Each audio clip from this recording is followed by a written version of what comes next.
A continuación, la corrupción.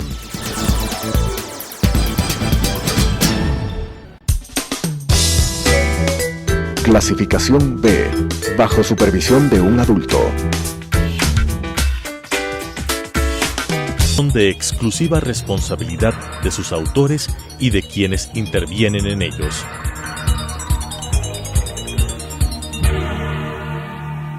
Telesucesos, Canal 29, UHF presenta La Corrupción. La corrupción es una asociación para delinquir entre corruptor y corruptos. ¿Podemos seguir siendo complacientes frente a este flagelo?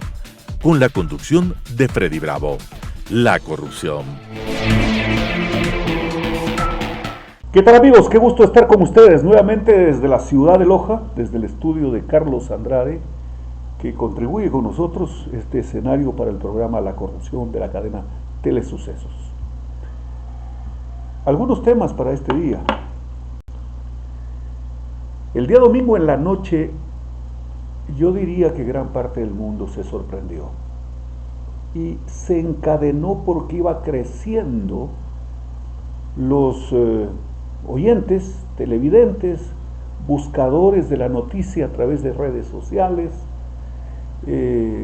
Realmente fue una llama que se encendió lo que estaba ocurriendo en La Habana y en varias otras ciudades de la isla. Se veía y se escuchaba, primero la actitud se la podía realmente identificar, la actitud de la gente, mujeres, hombres, niños. Hay una toma donde una mujer es arrestada y pretenden arrebatarle un niño que tenía en brazos. Esos son símbolos de la perversidad de los dictadores, de los criminales, de los sanguinarios. Tratarle de quitar un bebé, un niño, a su madre, un niño de pecho. No lo lograron, porque seguramente las fuerzas que esta mujer puso para defenderse eran inimaginables. De inmediato, la opinión y los líderes de opinión buscaron reacciones.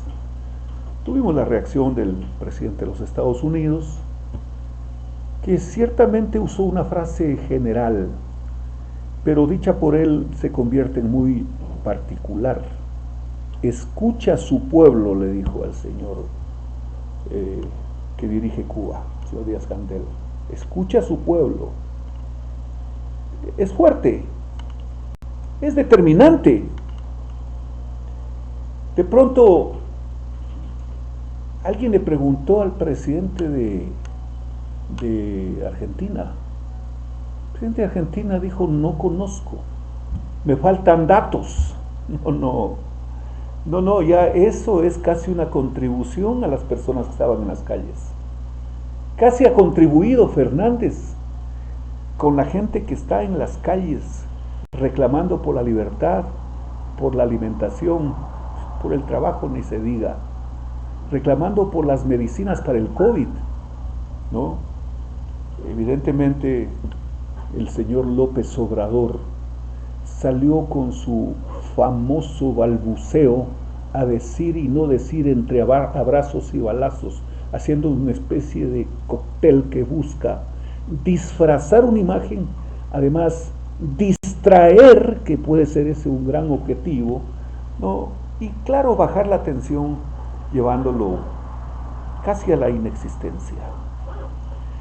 Yo diría que los grandes dirigentes, entre comillas, los siervos del castrismo desde siempre, hoy han contribuido con este grito libertario de la gente que está en las calles en la isla. ¿Y de qué forma han contribuido? Con su silencio, porque no se arriesgan, no toman partido, no como otras veces han salido en su papel adorador a buscar épicas actitudes y gestas incomparables de lo que han sido estos castros y su séquito de subyugados siervos. Así que ese apoyo incondicional en silencio es bastante. ¿Cuál fue la reacción del presidente de Cuba, señoras y señores? Yo creo que hay que ponerle atención. Y cuando digo hay que ponerle, me estoy refiriendo a mi propia actitud, porque ustedes tienen la palabra y ustedes sabrán reaccionar como a bien tengan, y eso es profundamente respetable. He puesto atención a lo que ha dicho el señor que preside Cuba. Llamó a los militares, a sus fuerzas de represión, que parecería que son los únicos que comen 3 veces al día. Llamó a los paramilitares, que son sus adeptos. Llamó a los comunistas para armarlos y declaró la guerra civil. Ese es un suficiente motivo en una sociedad universal que busca proteger la vida de las personas que tienen derecho a rebelarse para defender la libertad, a defender la vida de las personas que tienen derecho a disentir, a reclamar, a gritar, casi de forma desgarradora, cuando no tienen que comer y no tiene que comer su familia. Y lo más grave es que no se ve ni distante, ni lo más distante, se ve la opción de que eso se revierta. Así que es una especie de sentencia infame a la que han sometido a una sociedad. El Señor dice, salgan a reprimirlos. Y lo primero que pone como justificación, y dice con desparpajo, y por supuesto con cierta dosis que algunos expertos en la materia dirán, ese rasgo de criminalidad no lo puede esconder. ¿Cuántos muertos hay? ¿Cuántas personas están detenidas? Sin embargo, todo el mundo sabe que hay muchos desaparecidos. Van a quedar como desaparecidos. Si desaparecieron, no están ni encarcelados, ni heridos, ni muertos. Esa es la perversidad que van a usar como para pretender minimizar algo que les va a ser imposible. Imposible. Tenemos que defender la revolución a sangre y fuego. Por ahí dijo algo adicional. Ustedes se lo buscaron, no se quejen. Dan cuenta las personas que pueden hacerlo, yo diría haciendo una serie de malabares, porque les cortaron el internet, les cortaron la luz. ¿Qué les parece? Seguramente estarán a punto de cortarles el agua, porque no les van a poder cortar los alimentos, porque no les han dado y no existen. Por ahí leí a alguien que decía, alguna activista cubana, nos hemos comido el miedo porque hemos estado muertos de hambre. Qué dramático esto. Lo espontáneo de este evento hace que nadie se crea con derecho a ser parte de la motivación. Yo diría que incluso los cubanos que se encuentran en el exilio van a tener que guardar con prudencia. Puede ser que en muchos de los casos, escuché el día domingo en la noche que algunos se preparaban para ir a la isla, en sus botes, en sus yates, etcétera, para ir a combatir. Creo que llegado el momento, van a llegar a actuar con prudencia, porque esto nació de la forma más espontánea. ¿Cómo se comunicaron? ¿De qué forma lograron articularse? Es extraordinario. Yo creo que las comunicaciones y la tecnología va a ser posible que encuentren la forma de comunicarse y de que el mundo esté informado. Porque si ellos creen que van a hacer un cerco en la isla para evitar que de ahí salgan noticias al mundo, están absolutamente equivocados. Eso es imposible. Así que no quiero sino nada más esta especie de narrativa, si cabe el término, ¿no? Quería comentarla y por supuesto no hemos visto la aparición del ciudadano que no se sabe por dónde anda. ¿Por dónde anda? En Bélgica no está, en Venezuela dicen que está, en México no lo encuentran, ya no va a Rusia, donde solía atender un programa de televisión o algo parecido. Así que él también ha contribuido con su silencio, claro, y los que dicen que Correa no es izquierdista lo apoyaron y después se le fueron porque medio como que los extrañó. Unos dicen, ahí hubo pateo, ¿no? Los dejó al lado, no los hizo parte de su clan y se les rebelaron, desde luego, de esas actitudes rebeldes que no hacen sentir nada a quien los extrañó, ¿no? Ellos que se convirtieron en ideólogos de la izquierda, del socialismo, también han contribuido con el silencio. No dicen un término. ¿Cómo es pues que decían que en Colombia están reprimiendo a la gente que sale a reclamar? Ahí hay guerrilleros, narcotraficantes, ahí está el equipo y su séquito de Petro, ahí está todo este grupo de, entre comillas, activistas que no son eso sino terroristas, ¿no? Pero estaban todos los días en los medios y un poco como que se les fue la opción, se les fue el audio, ¿sí? Se les fue el audio o el wifi biológico, les desapareció y se han callado.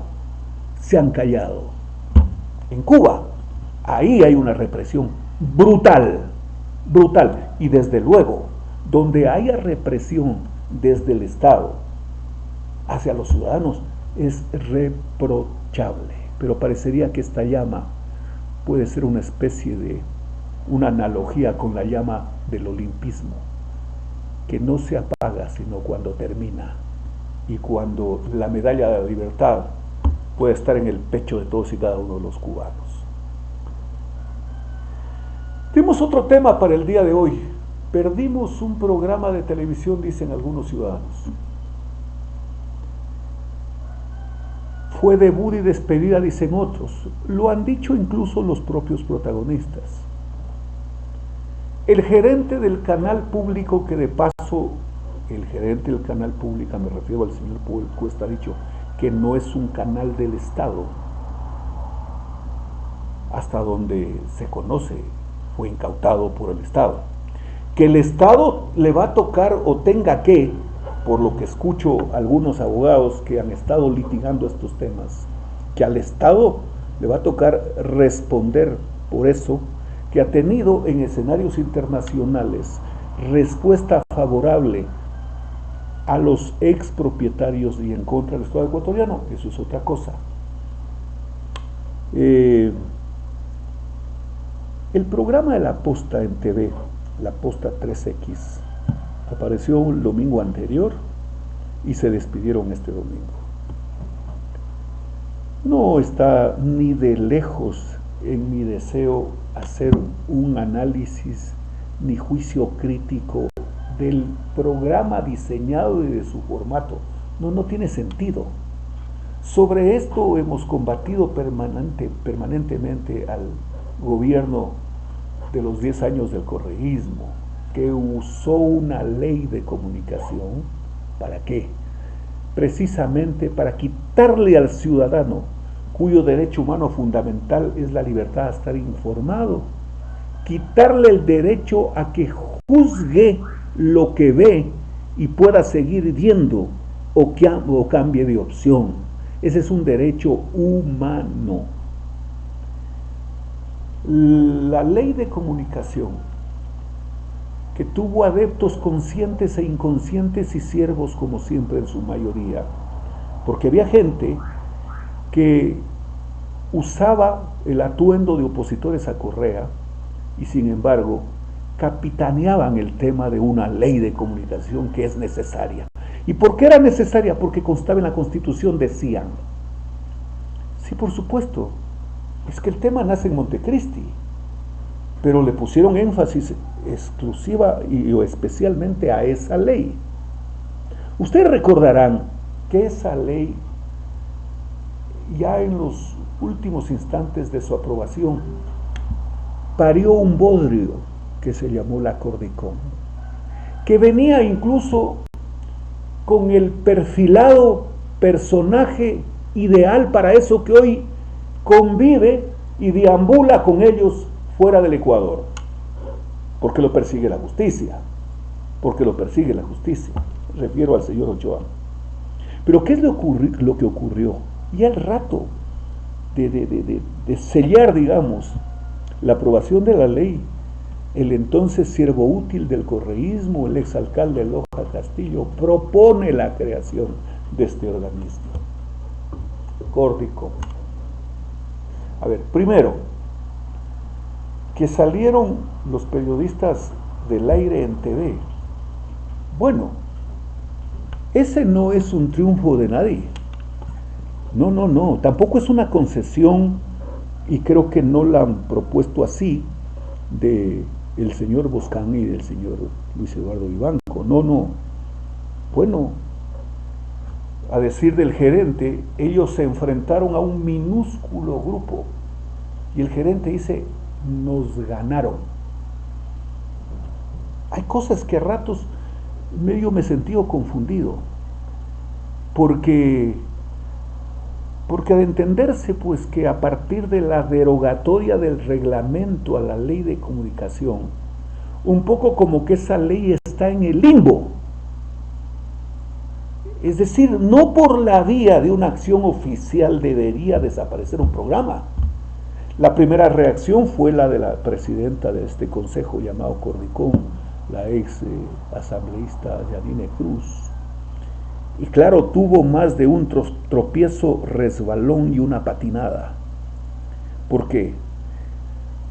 Porque como alguien o algunas personas han dicho, ella fue víctima, sí, pero no fue víctima, si es que lo fue realmente, como de eso nadie vamos a discutir en este momento. No fue ella encarcelada por un tema periodístico, no. Fue por un proceso que le instauró el exalcalde por declaraciones de ella en el ejercicio de su función. No fue en el ejercicio periodístico. Quizá eso no deja muy claro el asunto. Entonces, ¿existe el Cordicom en este momento, señoras y señores? No existe. Esta es una opinión de la que me responsabilizo. No hay ley en aplicación porque no hay reglamento. A muchos dirán, en el estudio del análisis de la jerarquía de la ley, por supuesto, si existe la ley y existe el reglamento y existen las leyes orgánicas, ¿no? Y existe la Constitución y los tratados internacionales. Sí, pero el presidente de la República, entre una de sus primeras decisiones por la vía de un decreto, deroga el reglamento, es decir, y además se propone presentar un proyecto nuevo de ley de comunicación, lo que de hecho el reglamento derogado en la lectura obvia, el reglamento derogado hace que la ley sea de inútil aplicación. Porque ¿por qué deroga el reglamento? ¿Y qué es lo primero que va a desaparecer a decir del sector gubernamental? Lo primero que va a desaparecer es la Cordicom. ¿Qué hace la Cordicom en este momento?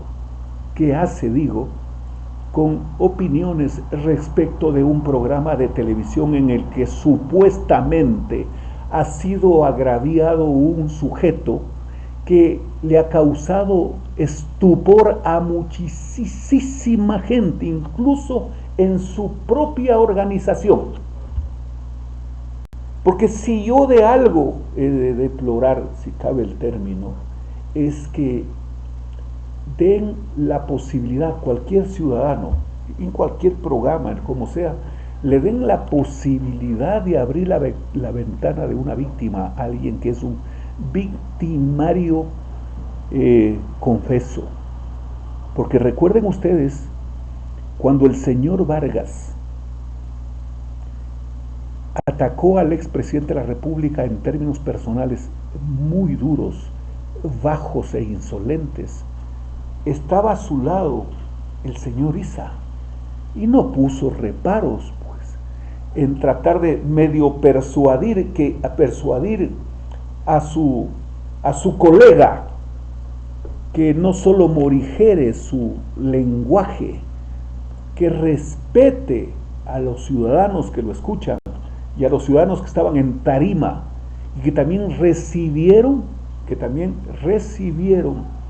el golpe brutal de ellos, que se proponían someter, sobajar a todo cuanto no les parecía útil. A pocos minutos de lo ocurrido en esa escena de la que compartió Issa, casi pierde la vida el periodista Freddy Paredes.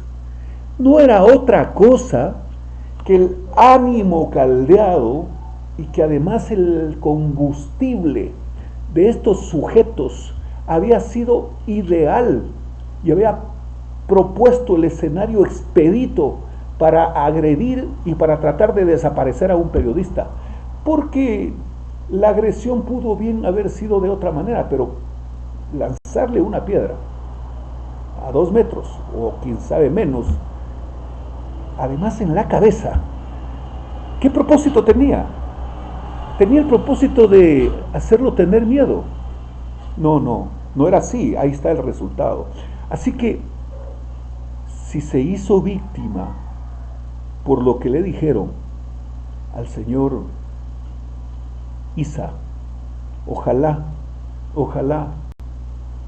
no que sirva el programa que ya no está en TV, no, ojalá todos los ecuatorianos, ojalá todos, y cada uno de nosotros tenemos responsabilidad. Una persona que ha obtenido 800 votos, 822 votos de su comunidad, no está a la altura como para tratar de poner la agenda de nada, pero absolutamente de nada. Nuestro país, a partir de la Constitución de Montecristi, vive una especie de alegoría, una especie de gran titular y en alto relieve de derechos. Los ciudadanos, de acuerdo a lo que indujeron en la parte política, en eso que llamaron socialización de la Constitución, este es un país de derechos. Tanto es así que incluso le cambiaron el histórico y tradicional concepto. El Estado ecuatoriano es un Estado de derechos, que siempre así actuó, así funcionó.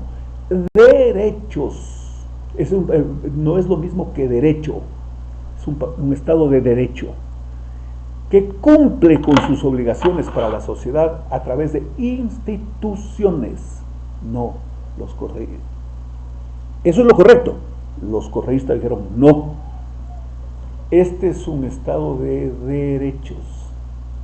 Y claro, dejaron en el ambiente que los derechos están sobre la legalidad. Ese es un tema que ciertamente pone zancadillas día a día para que el Ecuador pueda tener acceso a una clara, transparente y expedita posibilidad que se cumpla de que más Ecuador en el mundo y más mundo en el Ecuador. Eso ha hecho que muchos sectores de esto de los derechos así expuestos, así escritos y convertidos en un mandato, ha hecho que por sectores crean que sus derechos están por sobre los derechos de los demás. Es decir, ese axioma del derecho y de la civilidad de que mis derechos terminan donde se inician tus derechos, eso quedó pulverizado, señoras y señores, pulverizado. Así que quería solo referirme, me habría encantado que no desaparezca un programa en el gobierno del presidente Lasso, habría sido lo ideal. Pero aspiremos que con la nueva ley de comunicación, en la cual no habrá el organismo que se convierte o que quiere convertirse, parece que no era cuestión solo de personas, en el catalizador de lo que dicen, deben decir y dejan de decir las personas que dan opiniones, que deben ser juzgadas, si esa es la pretensión. Termino solo diciendo una cosa: con la piedra entre los dientes se dieron los legisladores del Partido 6 y de UNES, que al parecer esa alianza está en plena vigencia. No solo por la presidencia de la Comisión de lo Económico, que fue producto, el nombramiento de la presidenta, de la rebelión de ella, de la rebeldía a las decisiones de su partido, sino del proceso y de los propósitos, mejor dicho. ¿Qué se proponen? Sí deberían revisar un poquito la ley. No solo los legisladores, los asesores, pues para eso están los unos y los otros. Cuando resuelven llamar a juicio político al presidente de la República, mire usted, he de insistir en esto, qué cosa más, qué desfachatez, qué falta de responsabilidad al decirle a la sociedad ecuatoriana lo que están haciendo cuando está al margen de la ley. La fiscalización no es una vendetta, más allá de que esa no es la comisión de fiscalización. La fiscalización es una herramienta que constitucionalmente se ha constituido en un mandato para los legisladores y por supuesto para consejeros provinciales y desde luego para concejales de los GATS cantonales. Así que ese fue un gran fiasco. Pero claro, si ya aprobaron esto en principio y después tuvieron que dar marcha atrás con mayoría de votos en la asamblea, bueno, pues quedó como una resolución absolutamente inútil y fofa. Pero también han aprobado otro exhorto donde dice que el Estado ecuatoriano o que el gobierno elimine el decreto que regula el tema de los precios de los combustibles. ¿Y cuál es el argumento? Que la subida del precio de los combustibles en centavos produce una escalada y subida de precios de los productos de primera necesidad.